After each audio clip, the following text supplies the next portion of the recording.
Follow these steps to show NSFW content on Reddit. Let's get started.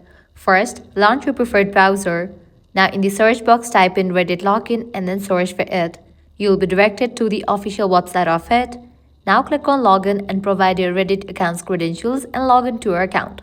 After you log in, you'll be directed to this page. Now click on the profile icon given at the top right corner. Different options will appear. Click on the option settings. Now navigate to the section Preferences. Under that, you'll find this section of content.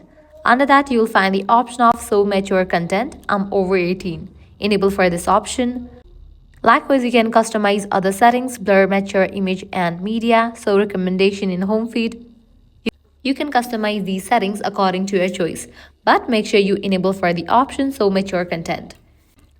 This way, NSFW content will be visible on Reddit. So that's a wrap for this video. If this guide helped you out, don't forget to like, share, and subscribe to our channel. Thanks for watching.